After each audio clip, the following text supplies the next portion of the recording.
Welcome to another edition of Horse Center, everyone. I am Brian Zipse, and as always, I have the great pleasure of being joined by my co-host to the East Coast. That's Matt Shifman. How are you today, Matt?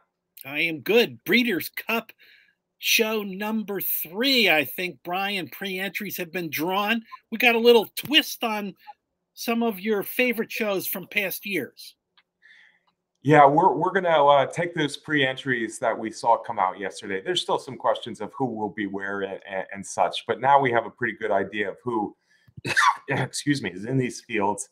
And we're gonna look at select races, some of the biggest races in our minds, and we're going to talk about our contenders and pretenders. And the reason that we do this, Matt, of course, is exotics and multi-race wagers where you're wanting to include more than one or two horses, or maybe throw out some vulnerable favorites in these Breeders' Cup races. So without further ado, we're going to jump right in. We're going to do one race on Friday. It's the Juvenile.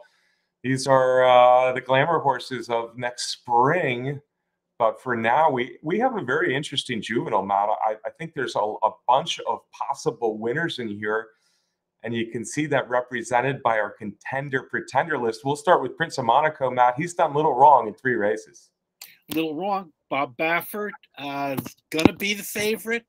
Maybe he's going to be a fairly heavy favorite. Like you said, has done very little wrong. 3 for 3.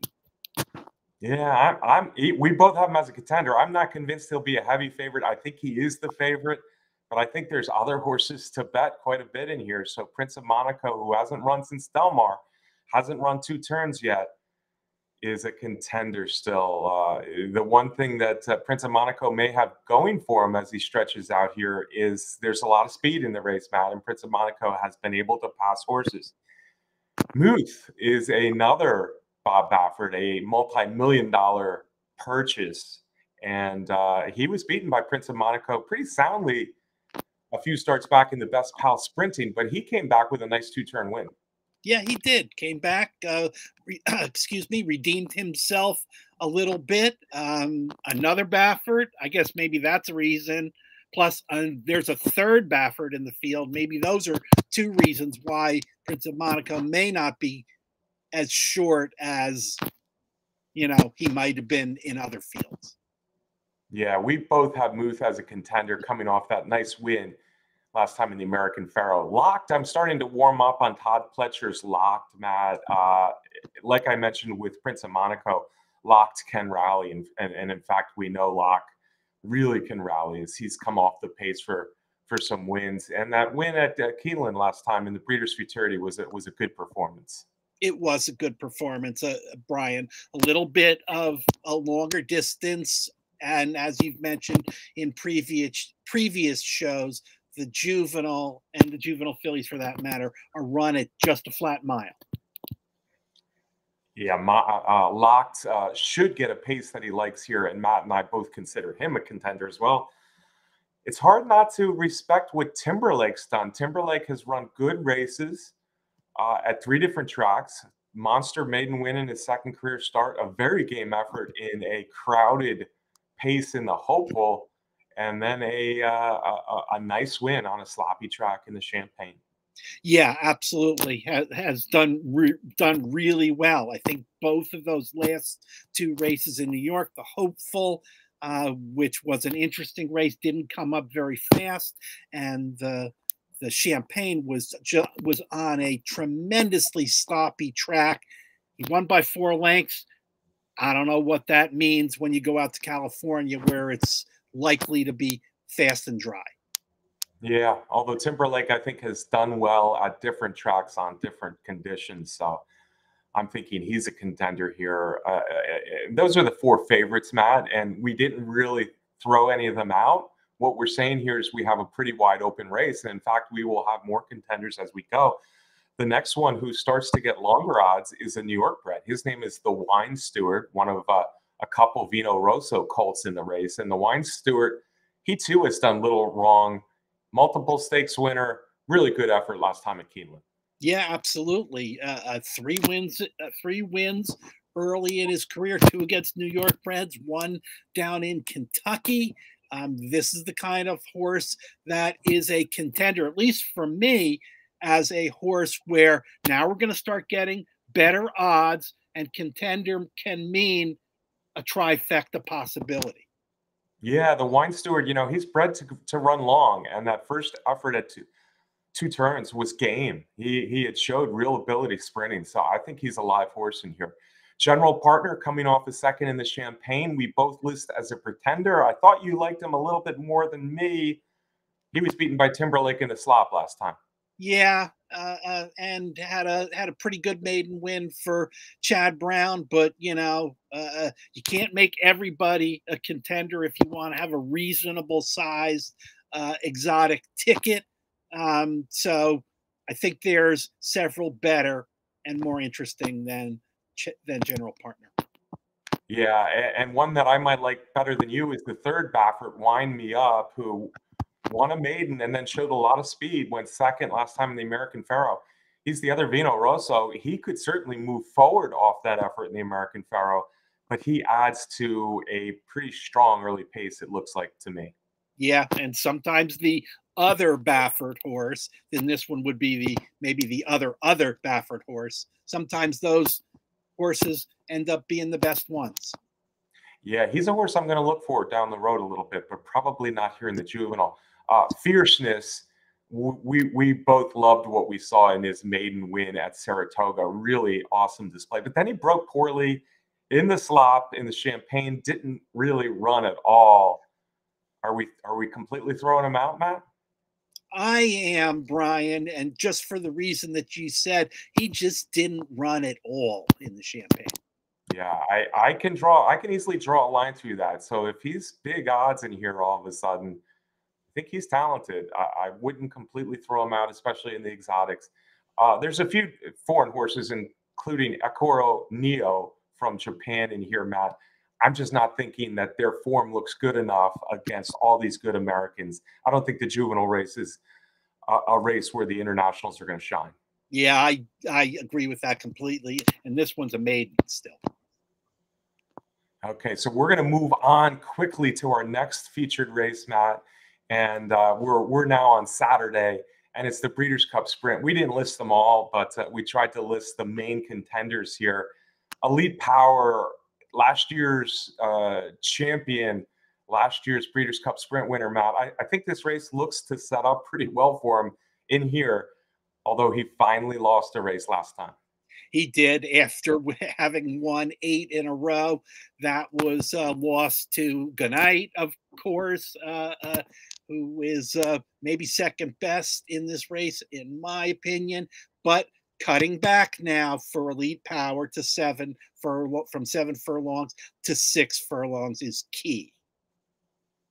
Yeah, and I think Elite Power is best when he gets a fast pace and he can come from a little farther back. He was too close in the forego, didn't have that big stretch kick. I think this race sets up for him as the horse to beat again in the Breeders' Cup Sprint. There's a bunch of Californians, and they all look good. Dr. Shivel, the Trozen, Vron, Speedboat Beach, Anarchist. I might be splitting hairs with who I put as a contender and who I put as a pretender. But I love the way Dr. Shivel fought last time on the rail. Looks like he was briefly headed, and he came back to show how tough he is and win that race. Yeah, I agree. And maybe the best of the California horses that you mentioned, although I think I'm putting most of them in the pretender column because I just don't think they are nearly as good as Elite Power and Gunite. Yeah, I'm not as convinced of that as Matt Shifman is. But I, too, like the East Coast sprinters a little bit better than the California sprinters. So I have him as a contender. Matt has him as a pretender. We both have the Chosen Vron as a pretender. Great record at Santa Anita. Now, he was running, most of those wins came against Calbreds, but last time he faced Open Company for the first time in a while, and he won, and he can rally. I don't know. This one could bite me in the butt, having him as a pretender. Yeah, I agree. I did the same thing as you, Brian. But all those ones in the past performances, I think there's not going to be much value with the Chosen Vron. Yeah, the value is one thing, and top-notch Open Company again. I don't know if he can do 2 in a row. Gunite, I certainly think, is a contender. He's the one that's been running against Elite Power quite a bit. this year, and he, in fact, beat him in the forego. He comes out of a longer race where he got beat as the favorite, but I think sprinting is his game. But he too, like many in the field, including Dr. Schivel, Speedboat Beach, is a speed horse, and it could get a little crowded up front. But we still both list him as a contender. Yeah, you got to with his record and having beaten Elite Power last time, you got to. Speedboat Beach, more speed, only one race in a long time, but it was good. Ding-donging down the stretch with Dr. Schivel last time. We both have him as a contender. Bob Baffert, bringing him back. Good return race. I think he's dangerous, but I think it still could be a tough spot for him. Yeah, the thing that I found most interesting was that last good effort came when he moved from turf to dirt. Speedboat Beach is versatile, and he certainly likes dirt. Anarchist is another one with a really nice record. He was in Canada for a while. He went east and was beaten by Elite Power, but ran pretty well. He's come out to California and done very well. Another horse who should be in the mix and can pass horses, but we both have him as a pretender. Yeah, I think so. And I'm not sure about this, Brian, but I think I might have heard the other day that he might be out of the race. Okay, we'll wait and hear. I haven't heard anything on Anarchist, but we'll wait and see on him. Hoist the Gold, another horse who could pass horses a little bit. Nakatomi, who Hoist the Gold beat in Kentucky. Three Technique is a rallier, but he's never won anything like this. Are there any contenders in those in that trio, Matt?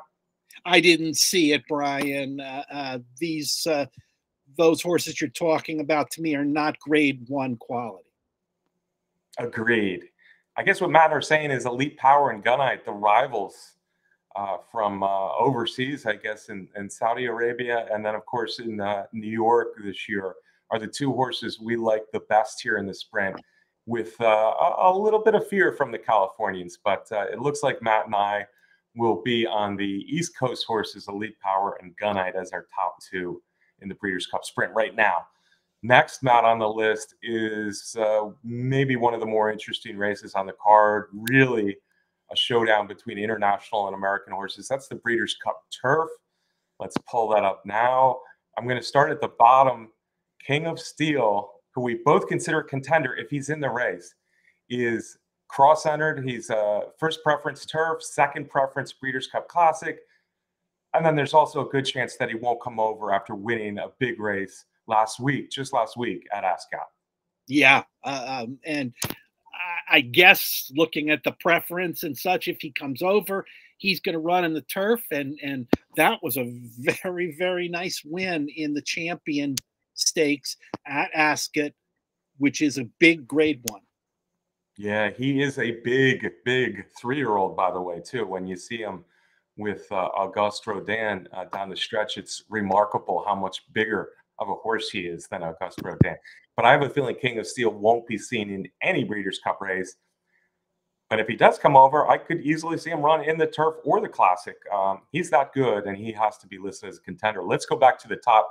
The horse who's beaten King of Steel most of the times they've run is Auguste Rodin, Matt, and he is a 3-time Group 1 winner over in Europe. Aidan O'Brien's bringing over a strong contingent this year, and this 3-year-old is a good one. Yeah, we're in these first couple Euros that we're talking about. These are a couple of horses that just have fantastic Group 1 records over in Europe, and we've had Euros come over and win this turf with far less distinguished records than Auguste Rodin. Yeah, the other one Matt's talking about is Mostadov. Mostadov has specialized kind of in 10 furlongs, but he is a very, very good older horse, and he might just be fine 12 furlongs on that firm Santa Anita turf. Both of them are very good. And Matt, I'll interrupt our talk on this race really quick to say, while I said the Juvenile does not look like a race for the internationals, I think this is a race where it's a good chance the internationals will win. Having said that, there are a couple of very, very good Americans. Up to the Mark is interesting.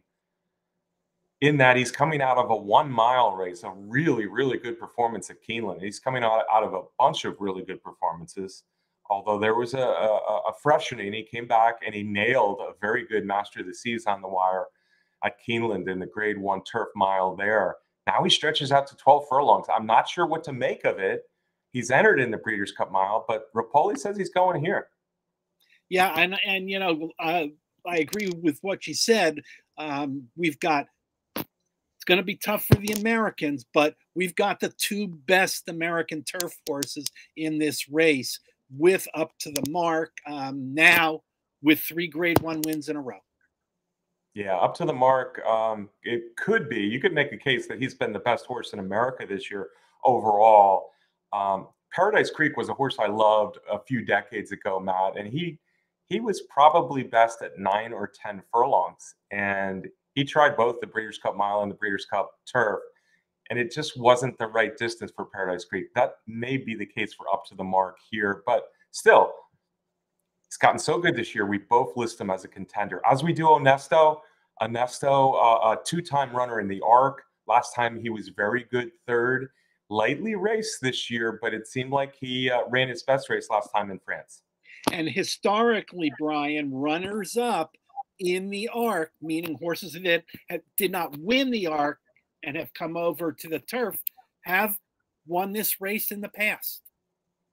Yeah, Onesto interests me, and I think he will have some decent odds as compared to the top 2 Europeans. There's our other American. That's Warlike Goddess. I don't know she's good enough, quite good enough to beat all these really good males, but she loves 12 furlongs, and she is really, really good at 12 furlongs, coming off a big win. Yep, coming off a win in the Joe Hirsch against the boys, just like she did last year when she followed up with a 3rd place finish in the turf. Maybe that wasn't nearly as good a field as this one. No, it certainly wasn't. Bolshoi Ballet is a horse I had trouble making a pretender, coming off a nice win in the Sword Dancer, but I just don't quite trust him at the top level. Yeah, you know, the reason that I left the horse as a contender was because it's an Aidan O'Brien. Aidan O'Brien, yeah, he wins a lot. He's got some speed, as does Balladeer. Balladeer is a Californian who's going well lately. I don't think he's a horse likely to carry his speed here, though. No, that speed that he showed last time was in the John Henry at Santa Anita. I thought he's, you know, except for that race, he's pretty much an allowance horse. Gold Phoenix, another Californian, and I think we're showing our disrespect for the older Californian turf horses here, Matt. Gold Phoenix, a nice Californian turf horse, but not good enough for this group, in my opinion. Has 3 graded stakes wins out at Santa Anita for trainer Phil D'Amato, who is one of the best turf trainers. Get Smokin', a Mark Casse trained speedster who stretched out for the first time at Kentucky Downs last time and looked great doing it. If he gets loose on the lead, I listed him as a contender. If he gets loose on the lead, maybe he's a contender. But now the more I look at this race with Balladeer and possibly Bolshoi Ballet, maybe even Up to the Mark, I don't know how easy that lead is going to be. So he's bordering on a pretender as a long shot for me. Yeah, I agree with what you said. I made him a pretender. Although, you know, Mark Casse with these front runners has pulled some surprises in the past. Yeah, I'm having little Mike flashbacks, not from Mark Casse, but just a horse who can get out there and Get Smokin' showed he can handle 1.5 miles last time, which was a bit of a surprise, and maybe he can surprise again. He should be on the lead. It's just a matter of how easy that lead is. All right, Matt, number 4 on our rundown of Pretenders, Breeders' Cup, big races. Let's go to the Distaff. A while ago, we thought Nest, but Nest has fizzled as a 4-year-old, and now we are left with still a very nice group of fillies and mares. This is not the entire list, but these are the ones maybe with the biggest name. Idiomatic, Matt, do you realize that she's 7 of 8 in 2023? Got a pretty awesome record, you know. Even with Nest not in there, we got some horses with some excellent past performances. Idiomatic got to be a contender. Yeah, idiomatic. Most of those wins came against cheaper, but she has moved up for Brad Cox really well. Delaware handicap, personal ensign, and of course, last time in the Spinster. So a grade 2 and then 2 grade 1s where she's been dominant on the lead. I could say the same about Adair Manor, which she's been doing out in California has reached the dominant level. And in fact, if you look at their last race, they look near identical, where they just took over the race early and cruised and cantered home. Adair Manor, Baffert, Californian mare. Yeah, 5 wins in a row, 4 of them at Santa Anita. Going to be another big Baffert favorite. Idiomatic, probably the favorite. Adair Manor, probably the second choice, but they're both speed. We shall see. As is the third horse on this list, Matt. She's a 3-year-old. She wasn't well known all that long ago, but randomized is the hot young filly. Yep, and another streaking horse. This one with 3 in a row. Front end victories in the Alabama and the Beldame. She'll be moving up to older horses or older horses of this class out there. And with the other speed, it's tough. Search Results, always been a nice horse. Coming off a nice win. She's pretty speedy herself. I list her as a pretender like I do randomized. We both do. And I think part of it is the pace. Yeah, and especially with Search Results, I see Search Results as more of a grade 3 horse. Gets close a lot, but not the winning circle. Yeah, I don't expect her to win here. All right, Matt, that's the first 4. We both said contender, contender, pretender, pretender, but they're all speed.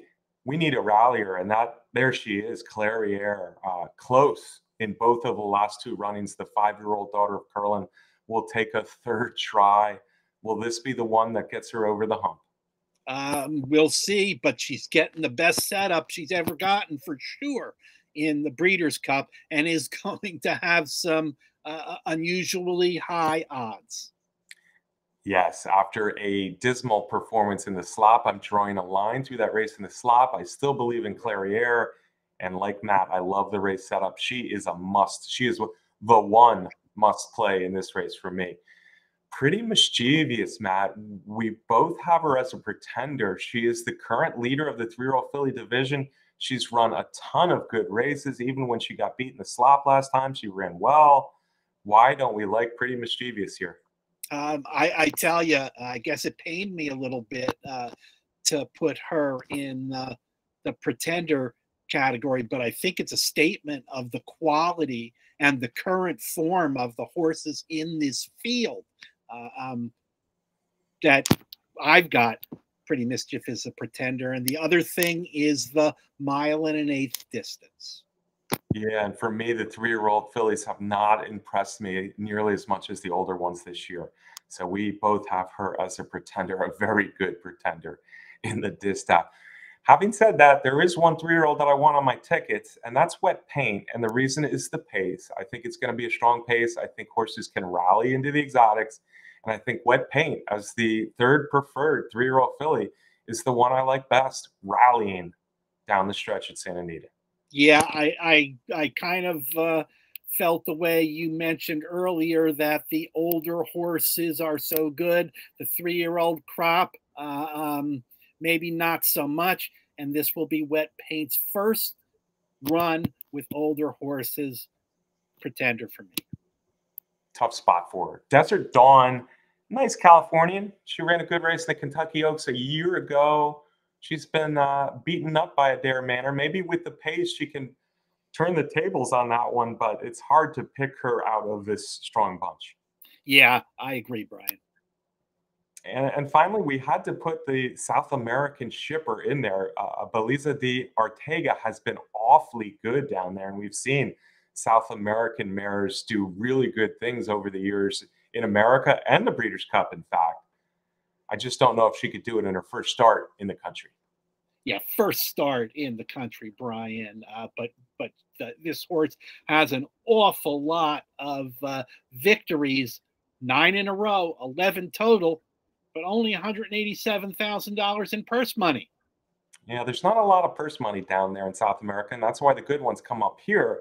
She may be a good one, but not for Matt and I in this Breeders' Cup Distaff in her American debut. We have one race left, Matt, and of course it's the big one. Let's talk Breeders' Cup Classic. We have a lot of horses listed, and it's not even every horse that was pre-entered in the Classic. Let's run down this list.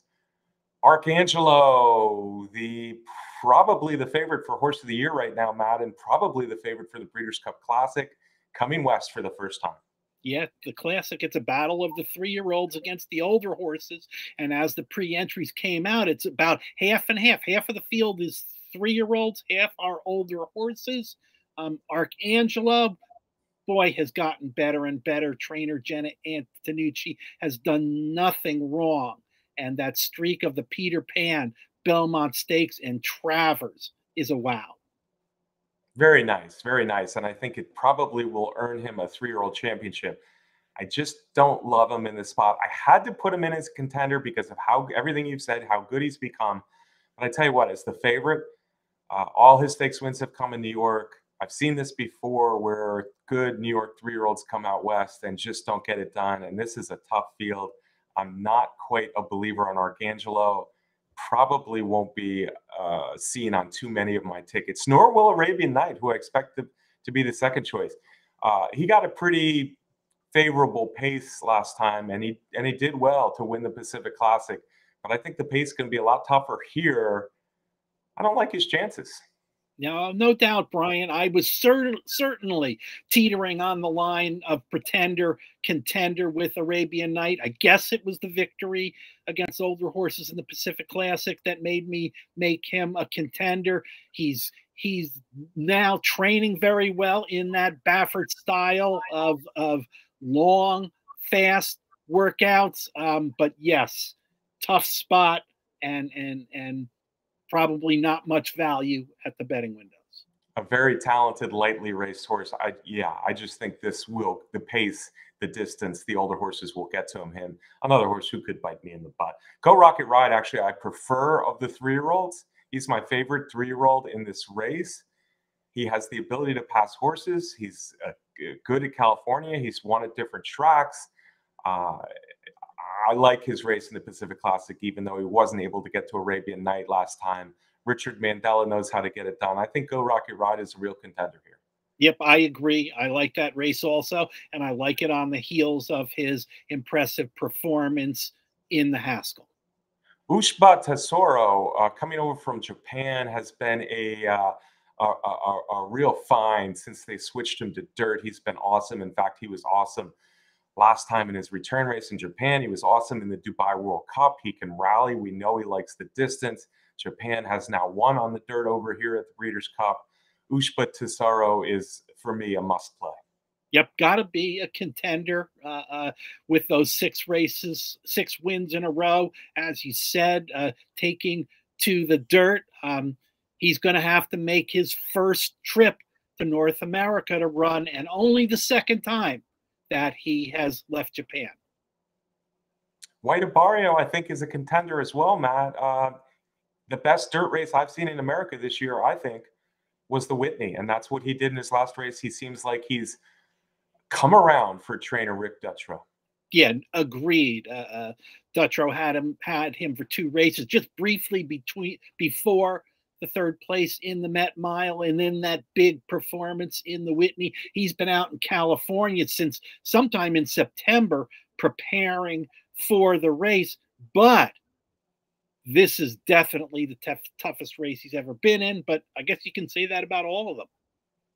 Probably so. I just feel like if he runs back to the Whitney, he's got a great shot to win the race.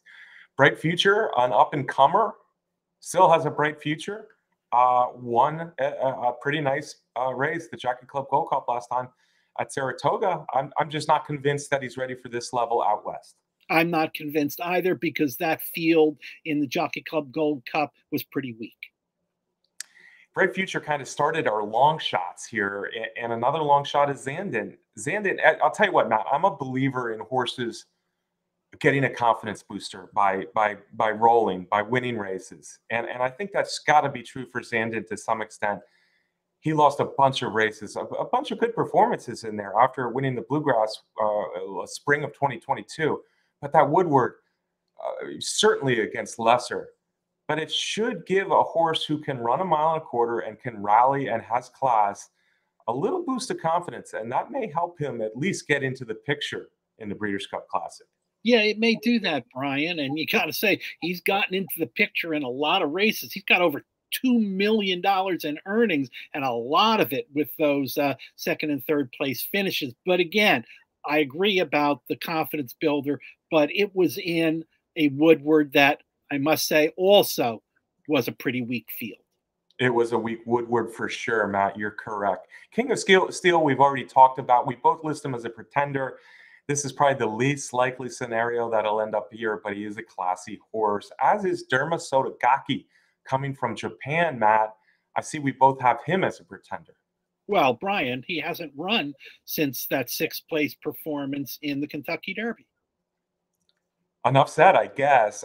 I think he's a really good horse, but tough spot. I certainly like the other Japanese horse better. Saudi Crown is a horse I really like going forward to next year. I think Brad Cox has a good one here in Saudi Crown, the recent winner of the Pennsylvania Derby. But speed, Arabian Night, we've already talked about. I had to put him as a pretender, even though I like him as a horse. Yeah, and I can understand that, Brian. The win in the Pennsylvania Derby got him a Grade 1 victory. Certainly not a field like this. Got to go against older now, but you're going to get better odds than you've gotten on Saudi Crown before. I don't know. They were considering the dirt mile, but here he is in the Classic. Yeah, it looks like the Classic is his spot, and I think Cox is high on him, so that's why. Zandon probably is my best long shot to get into the exotics, but I also think Proxy. He's done well at a mile and a quarter. He's done well at Santa Anita. Just missed last time in the Jockey Club Gold Cup. I think he's a horse that I could see filling out the exotic. So I have him as a contender in that way. Yeah, I mean, I've got him as a pretender. There are so many other horses that I have to use in this field. Mage, the Kentucky Derby winner, Matt. A lot of people want to see Mage. A lot of people haven't watched a horse race since the Kentucky Derby. Going into the Breeders' Cup Classic, they'll be talking about Mage. If you can draw a line through that Travers, maybe, but for a horse who hasn't won since the Kentucky Derby, I had to call him a pretender here. I did too, Brian, and regrettably, he's wearing that unwanted banner of a Kentucky Derby winner who has not won a race since then. Yeah, Unbridled did it 33 years ago, Matt. 33? Yeah, 33 years ago. But I don't think Mage does it. Other horses have done it since, but Unbridled kind of reminded me of Mage a little bit, having not won a whole lot, although Unbridled did win between the Kentucky Derby and the Breeders' Cup Classic. Anyway, I digress. Five big races. Hopefully these contenders and pretenders will help you sort things out a little bit. Draw is on Monday night. Matt and I will be back next week, of course, with a top pick for all 14 races and some of our favorite Breeders' Cup wagers. But for now, let me get a parting shot from you, my friend. Yeah, get a hold of the pre-entry past performances. Start looking through them. Look at what Brian and I said with our pretenders and contenders in 5 key races. So much to look at, but remember, you can't bet them all at the Breeders' Cup. You can't bet all the races and hope to come out a winner. Oh, you can bet all the races. You can't win all the races. I don't think. I don't think anybody's going to pick 14 winners here, Matt. It looks like a pretty wide open Breeders' Cup. I want to thank you all for watching. If you haven't yet subscribed, do it now. We appreciate it. Next week will be our biggest show of the fall. We'll see you again next week. Thanks to Derby Wars, the best contest site out there, and our sponsor. Folks, we'll see you right back here next week. Until then, have a good week. See you then.